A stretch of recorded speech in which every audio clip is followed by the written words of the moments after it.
Welcome my YouTube channel learning plus in geography. আজকে তোমাদের সঙ্গে আলোচনা করব যারা এবছর উচ্চ মাধ্যমিক পরীক্ষা দিচ্ছ তোমাদের জন্যই এবছর ভূগোলের কিছু গুরুত্বপূর্ণ সাজেশন বা গুরুত্বপূর্ণ প্রশ্ন নিয়ে তোমাদের সঙ্গে হাজির হয়েছি।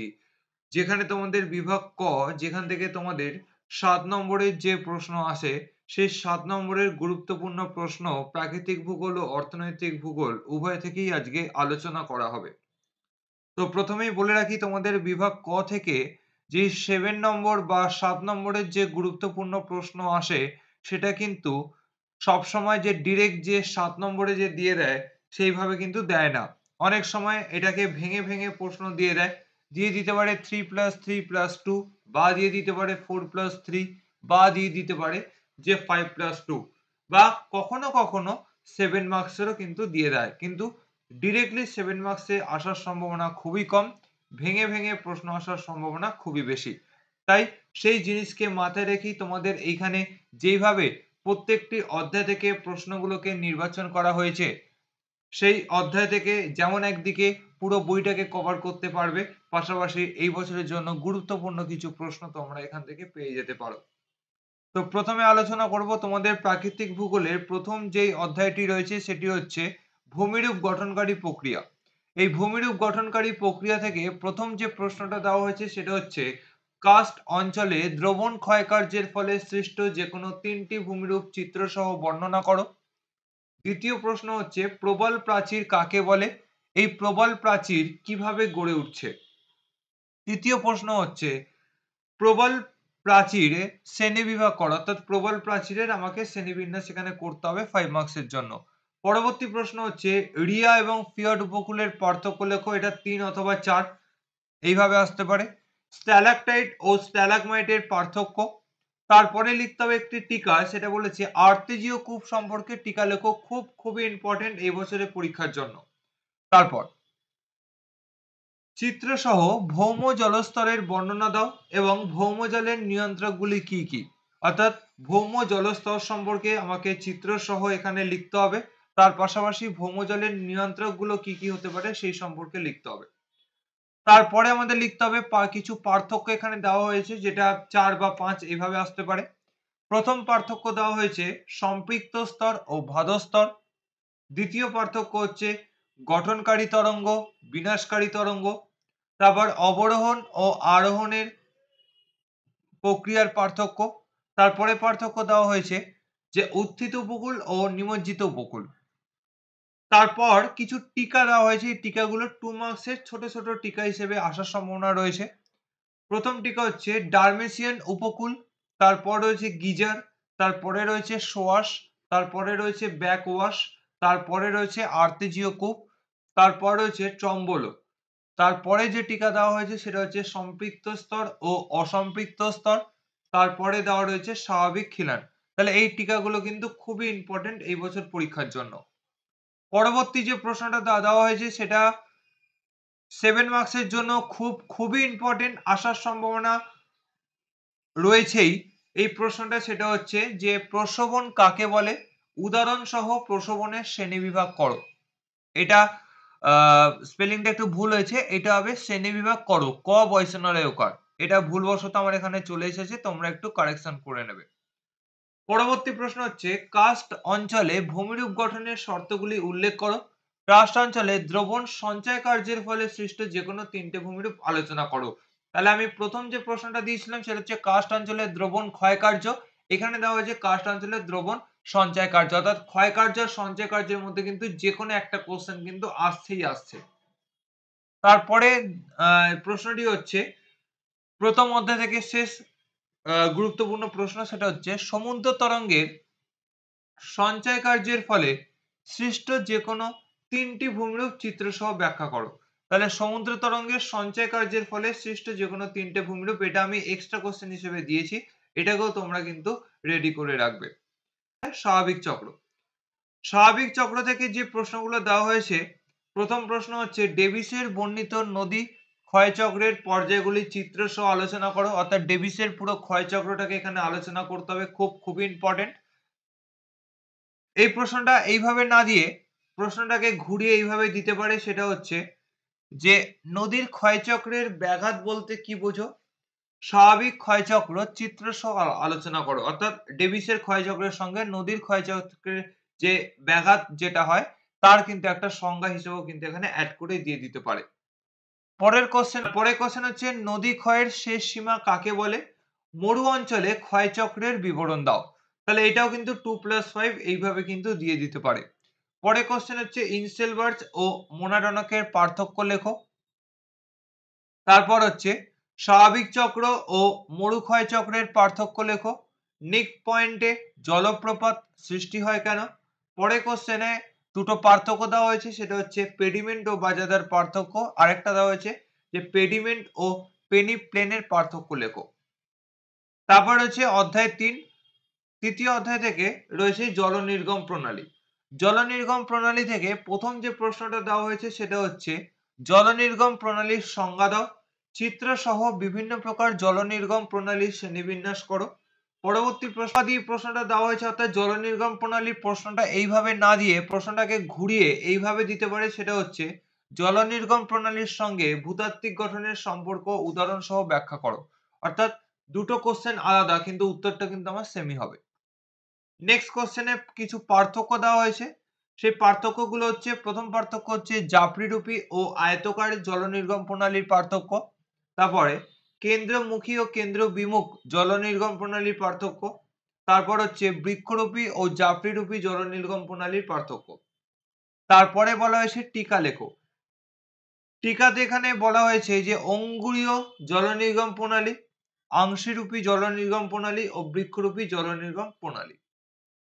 পরের প্রশ্নটা হচ্ছে যে জল নির্গম প্রণালীর সঙ্গে তার নিম্নস্থ ভূতাত্ত্বিক গঠনের সম্পর্ক উদাহরণ সহ ব্যাখ্যা করো। এটা কিন্তু ডিরেক্ট 7 মার্কসে কিন্তু আসার চান্স রয়েছে। চতুর্থ অধ্যায় হচ্ছে মৃত্তিকা। মৃত্তিকা থেকে প্রথম যে প্রশ্নটা দেওয়া হয়েছে সেটা হচ্ছে মৃত্তিকা সৃষ্টিতে আদি শিলা ও জীবজগতের ভূমিকা আলোচনা করো। এটা পার্ট বাই পার্ট ভেঙে ভেঙে দিতে পারে, 3 মার্কস বা 5 মার্কস এইভাবে। তারপরে কিছু পার্থক্য দেওয়া হয়েছে, সেই পার্থক্য হচ্ছে প্রথম পার্থক্য যে এলুভিয়েশন অ্যান্ড ইলুভিয়েশন। তারপর দেওয়া হয়েছে পেডিকল অ্যান্ড পেডাল ফর্ম মৃত্তিকা। তারপরে রয়েছে আঞ্চলিক ও আন্ত আঞ্চলিক মৃত্তিকার পার্থক্য। তারপরে কিছু টিকা দেওয়া হয়েছে। প্রথম টিকা হচ্ছে মৃত্তিকা পরিলেখ। তারপরে রয়েছে রেগোলিথ। তারপরে রয়েছে হিউমিফিকেশন। তারপরে রয়েছে মৃত্তিকা পিএইচ। তারপরে রয়েছে শারীরবৃত্তীয় শুষ্ক মৃত্তিকা। তারপরে রয়েছে মৃত্তিকা ক্যাটেনা। নেক্সট কোশ্চেন দেওয়া হয়েছে যে মৃত্তিকা ক্ষয়ের কারণগুলি উল্লেখ করো, মৃত্তিকা ক্ষয়ের প্রভাবগুলি আলোচনা করো, আর মৃত্তিকা সংরক্ষণের উপায়গুলি লেখো। এইগুলো হচ্ছে আমার মৃত্তিকা অধ্যায় থেকে গুরুত্বপূর্ণ প্রশ্ন। পঞ্চম অধ্যায় রয়েছে আমাদের বায়ুমণ্ডল। বায়ুমণ্ডল থেকে যে প্রশ্নগুলো এখানে রাখা হয়েছে এই বছর ইম্পর্টেন্ট কিছু প্রশ্ন, সেটা হচ্ছে প্রথম প্রশ্ন নাতিশীতোষ্ণ ঘূর্ণবাদের জীবনচক্র আলোচনা করো। পরবর্তী প্রশ্ন ভারতীয় মৌসুমী জলবায়ুর উপর জেট বায়ুর প্রভাব আলোচনা করো। সেকেন্ড কোশ্চেন হয়েছে এল নিনোর প্রভাব আলোচনা করো, অর্থাৎ এল নিনো কি আর ভারতীয় জলবায়ুতে এল নিনোর কি প্রভাব সেটাকে এখানে কিন্তু বিস্তারিতভাবে ব্যাখ্যা করতে হবে। পরবর্তী প্রশ্ন হচ্ছে ক্রান্তীয় ঘূর্ণবাদের জীবনচক্র আলোচনা করো। পরবর্তী প্রশ্ন হচ্ছে তাপমাত্রার পার্থক্য অনুযায়ী স্বাভাবিক উদ্ভিদের শ্রেণীবিন্যাস করো।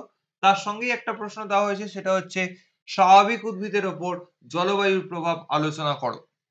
পরবর্তী প্রশ্ন হচ্ছে উদাহরণ সহ বিভিন্ন ধরনের মরু উদ্ভিদের ধরন বা জেরোফাইট উদ্ভিদের প্রকারভেদ আলোচনা করো। অর্থাৎ মরু উদ্ভিদ যাকে আমরা বলছি তাকে আমরা জেরোফাইট উদ্ভিদও বলে থাকি। তাহলে এই জেরোফাইট উদ্ভিদের ক্লাসিফিকেশন বা প্রকারভেদ আমাদের এখানে উল্লেখ করতে হবে।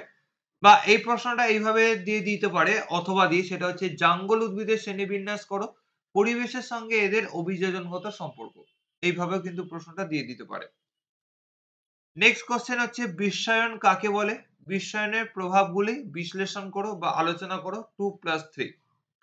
তারপরে বায়ুমণ্ডল থেকে কিছু পার্থক্য দেওয়া হয়েছে, সেই পার্থক্য হচ্ছে প্রথম পার্থক্য হচ্ছে এল নিনা ও লা নিনা।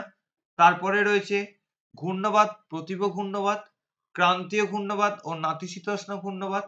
তারপরে রয়েছে উষ্ণ সীমান্ত ও শীতল সীমান্ত। তারপরে রয়েছে জাঙ্গল উদ্ভিদ ও লবণাম্ব উদ্ভিদ। তারপরে কিছু টিকা দেওয়া হয়েছে।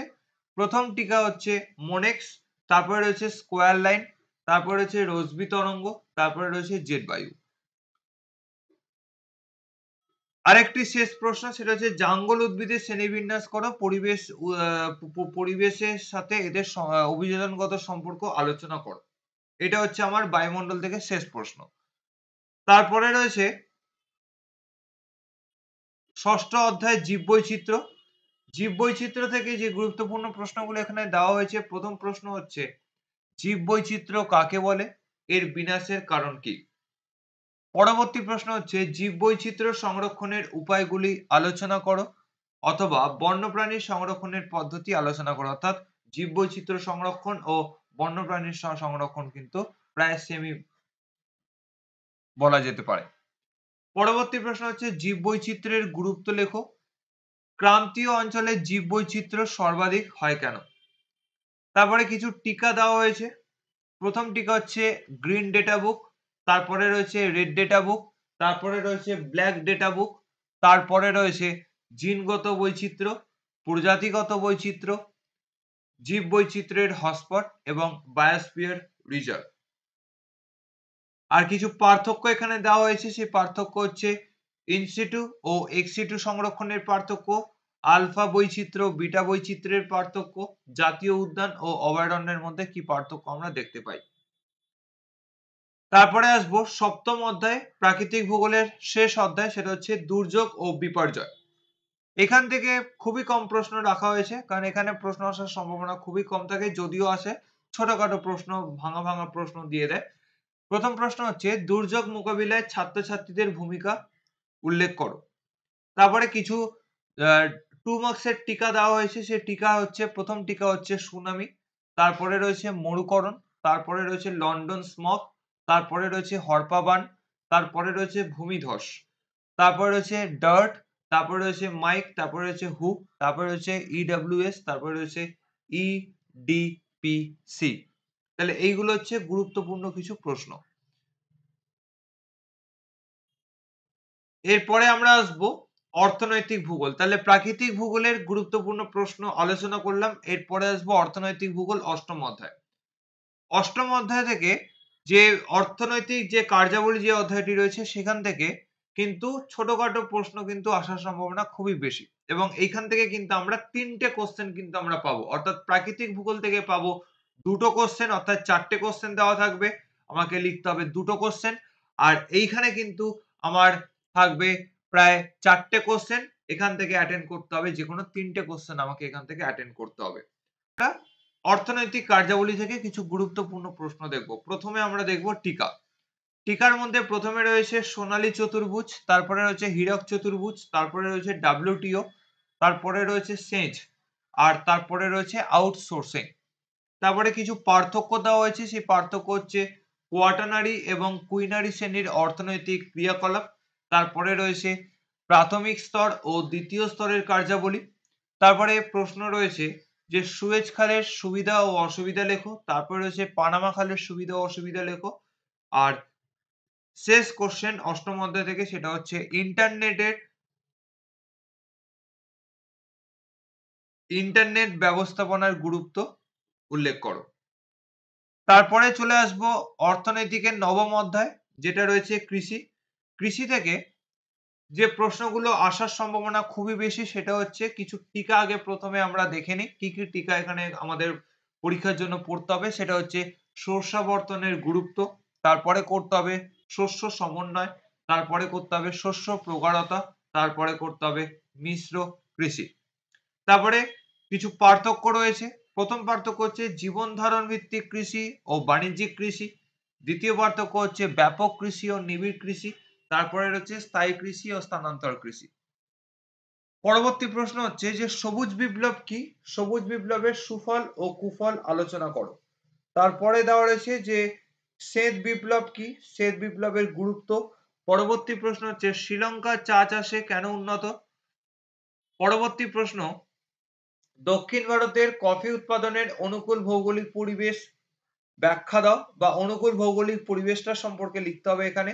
তারপরে হচ্ছে বাংলাদেশের পাট চাষের উন্নতির কারণগুলি আলোচনা করো।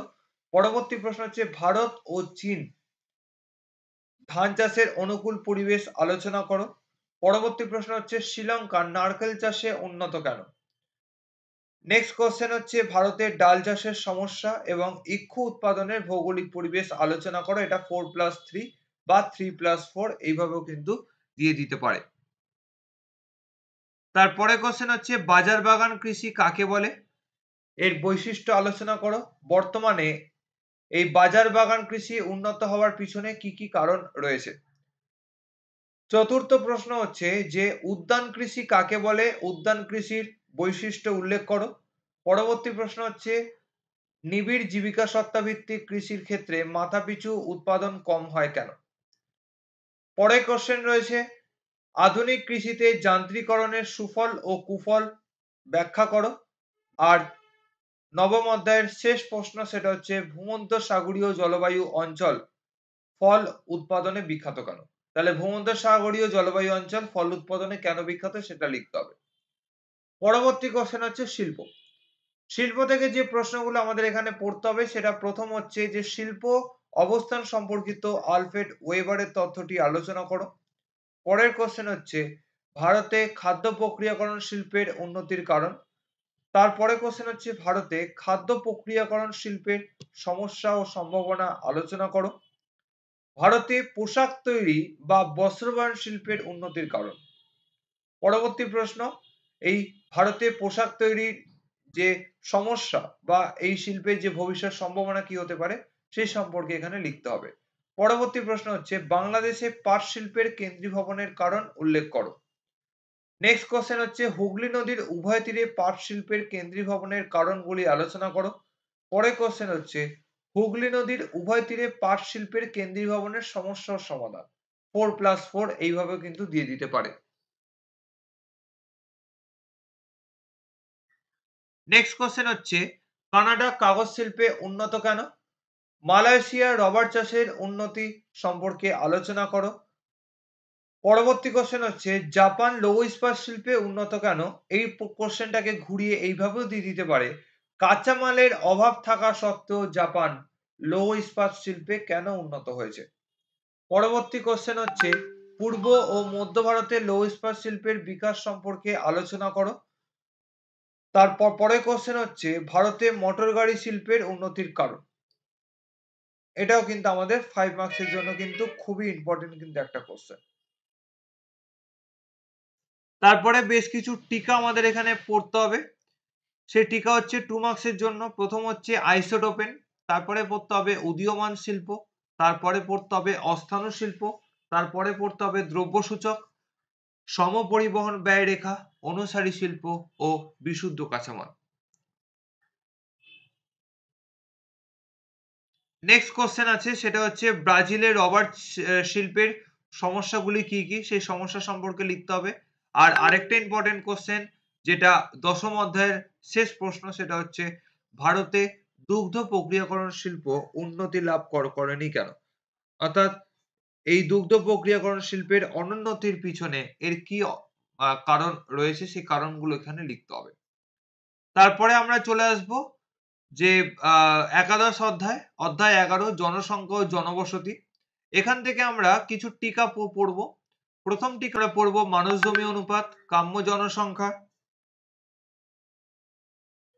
জনস্বল্পতা, প্রব্রজন, জনাকীর্ণতা, হ্যামলেট, জনবিস্ফোরণ ও রারবান এইগুলো আমরা এখানে টিকা হিসেবে পড়বো। আর কিছু পার্থক্য আমরা এখান থেকে পড়বো। সেই পার্থক্য হচ্ছে প্রথম পার্থক্য হচ্ছে যে জনঘনত্ব ও মানুষ জমি অনুপাতের পার্থক্য। এটা একটু আমার এখানে এটাকে ঠিক করতে ভুল হয়েছে। এটা জনঘনত্ব মানুষ জমি অনুপাতটা পরপর এটা হয়ে গেছে, এটা একসাথে হবে। যে জনঘনত্ব ও মানুষ জমি অনুপাতের পার্থক্য এটা দুটো মিলিয়ে হবে একটা। তারপরে হবে যে গ্রামীণ বসতি ও পৌর বসতির মধ্যে পার্থক্য। আর তারপরে হবে গোষ্ঠীবদ্ধ বসতি ও বিক্ষিপ্ত বসতির মধ্যে পার্থক্য। নেক্সট কোশ্চেন রয়েছে সেটা হচ্ছে পৃথিবীতে অসম জনবন্টনের কারণ। খুবই ইম্পর্টেন্ট একটা কোশ্চেন। পরবর্তী কোশ্চেন হচ্ছে জনসংখ্যা বিবর্তন পর্যায়ের মডেল তত্ত্বটি আলোচনা করো। অর্থাৎ আমাদের এখানে জনসংখ্যা বিবর্তনের যে মডেলটি রয়েছে সেই মডেলটি এখানে আলোচনা করতে হবে। খুবই ইম্পর্টেন্ট একটা কোশ্চেন এই দুটোর মধ্যে একটা আসার চান্স আছেই আছে। তারপরে হয়েছে গোষ্ঠীবদ্ধ বসতি ও বিক্ষিপ্ত জনবসতি গড়ে ওঠার কারণ লেখো। পরবর্তী কোশ্চেন হচ্ছে বিক্ষিপ্ত বসতি কিভাবে গোষ্ঠীবদ্ধ জনবসতিতে পরিণত হয় সেটা এখানে লিখতে হবে। তারপর লিখতে হবে আয়তনের পরিপ্রেক্ষিতে জনবসতি শ্রেণীবিন্যাস করো। পরবর্তী প্রশ্ন হচ্ছে কার্যাবলীর ভিত্তিতে পৌরবসতি শ্রেণীবিন্যাস করো। তারপর হচ্ছে বয়স লিঙ্গ অনুপাতের গুরুত্ব কি কি, আর আরেকটা হচ্ছে ভারতের নগরায়নের সমস্যাগুলো এখানে উল্লেখ করো। তারপরে আসবো যে দ্বাদশ অধ্যায়, এটি হচ্ছে আমাদের উচ্চ মাধ্যমিক ভূগোলের অর্থনৈতিকের শেষ অধ্যায়, সেটা হচ্ছে আঞ্চলিক ও অর্থনৈতিক উন্নয়ন। তার মধ্যে প্রথম প্রশ্ন হচ্ছে মানব উন্নয়ন বলতে কি বোঝো।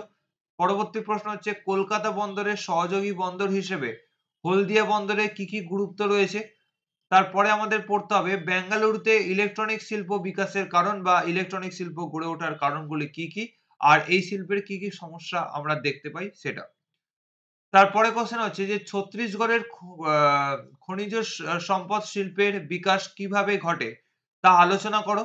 অথবা এই কোশ্চেনটাকে ঘুরিয়ে এভাবে দিয়ে দিতে পারে যে পরিকল্পিত অঞ্চল হিসেবে ছত্তিশগড়ের বর্ণনা দাও। তারপর হচ্ছে বৃহৎ ও ক্ষুদ্র পরিকল্পনা অঞ্চলের মধ্যে পার্থক্য আলোচনা করো। পরবর্তী প্রশ্ন হচ্ছে হলদিয়া বন্দরের সমস্যাগুলি ব্যাখ্যা করো।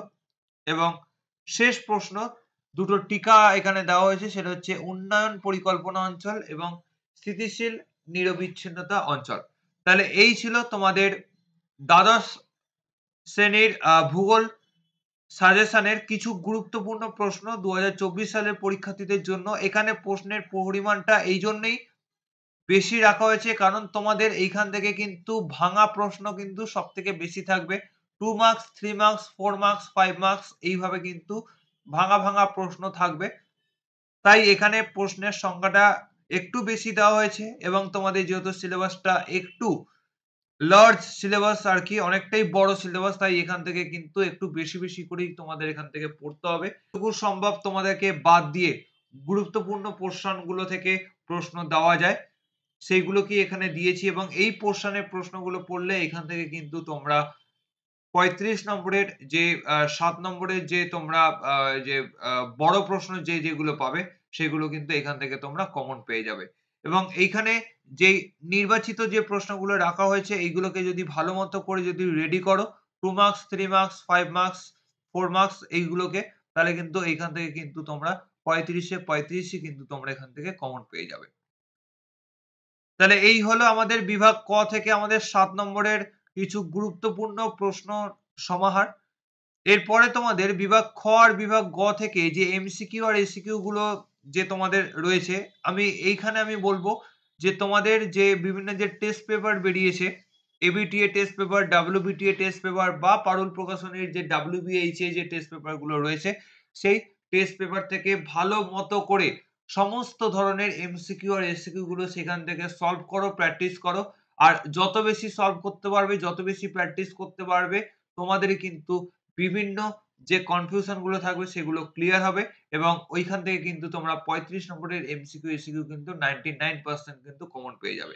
তাই এইটার জন্য আর আলাদা করে কোনো গুরুত্বপূর্ণ প্রশ্ন আমি দিচ্ছি না বা এমসিকিউ এসিকিউর জন্য পার্টিকুলার কোনো সাজেশন হয় না। ব্রড কোশ্চেন গুলোর জন্য অ্যাকচুয়ালি কোনো সাজেশন হয় না। কিছু গুরুত্বপূর্ণ স্যাম্পল যে কোশ্চেন গুলো হয় সেই কোশ্চেন গুলোকে এখানে রাখা হয়েছে। এই কোশ্চেন গুলোকে যদি তোমরা ঠিকঠাক প্রপারলি ভাবে যদি রেডি করতে পারো তাহলে কিন্তু আমরা এখান থেকে 35 নম্বরে কিন্তু আমরা প্রশ্ন কমন পেয়ে যাব। আশা করি যদি আমার ভিডিওটি ভালো লেগে থাকে তাহলে অবশ্যই লাইক, শেয়ার, সাবস্ক্রাইব করবে। সকলের পরীক্ষার জন্য শুভকামনা রইল। All the best.